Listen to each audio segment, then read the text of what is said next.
Good morning, and thank you again for joining us. When the Babylonians under the reign of Nebuchadnezzar ruled over the Hebrews, Daniel, a Hebrew youth, was chosen as one of a select group of students who would be trained in the king's palace. We might say that Daniel was given a scholarship in Babylon. There he was to be trained in the wisdom of the Chaldeans. While living in the palace, the students were expected to partake of various delicacies and wines which the king provided.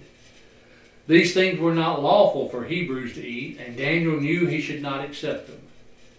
Therefore, though under great pressure, he purposed in his heart that he would not defile himself with a portion of the king's delicacies, nor with the wine which he drank. Daniel 1 and verse 8. Daniel was a young man with the courage to say no. The circumstances emphasize the courage of Daniel's decision. He was away from home, beginning a new life in a strange land. His parents and friends were not there. He was a captive. The Hebrews were a conquered people. He might have given in to the despair of the times. Or he could have reasoned, when in Babylon, do as the Babylonians do. The things offered to him were desirable. He could have enjoyed them. To these circumstances add the fact that the king would be displeased with his refusal to cooperate. The pressure to go along with the crowd was very great, but Daniel had enough conviction and courage to resist temptation. The Bible often urges that we be courageous and strong in taking a stand for what is right. Paul wrote to the Christians at Corinth, "Watch, stand fast in the faith, be brave, be strong." 1 Corinthians 16, verse 13. In Ephesians 6, verse 10, he admonished, "Finally, my brethren, be strong in the Lord and in the power of his might." The young man Timothy was told to endure hardship as a good soldier of Jesus Christ. 2 Timothy 2, verse 3. Those who serve in the army of God must be bold to stand up for what they know is right. God prospered Daniel for his faithfulness. He came into the highest favor of the king. He also won the respect of others. Honorable men will respect a person who has convictions and lives by them, even if they do not agree. Daniel also had self-respect. His own conscience could testify to the fact that he had made the right decision.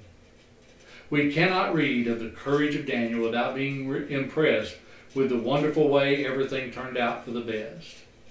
Daniel could not have foreseen exactly what would happen, but he trusted God and committed himself into his care. It is seldom easy to go against the crowd. Often we are confronted with circumstances that demand courage. Usually in such circumstances, it is not difficult to find excuses for giving in. But like Daniel, we should learn to say no. For such courage, we are rewarded with the knowledge that we have made the right choice. Those who weaken under pressure later feel remorse, but one is never sorry for having done what he knows is right. Solomon admonished, "My son, if sinners entice you, do not consent." Proverbs 1, verse 10. It is possible that Daniel thought of this verse when Babylon's enticements were set before him. The wise king's advice and young Daniel's example should be followed by all. "My son, if sinners entice you, do not consent." Say no to sin. Thank you again for joining us to study God's Word. Please join us every Monday morning at 10 a.m. for more study.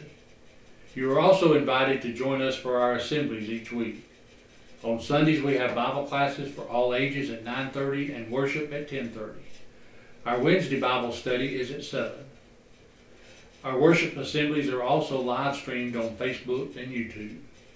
If you are interested in studying God's Word, we offer Bible correspondence courses through the mail. You can also contact us for a personal face-to-face Bible study. And you can contact us through any of the means scrolling across your screen. Even though some may be watching who we have never met, we love you and want you to go to heaven. We want to help you in any way we can. Thank you again, and have a wonderful day.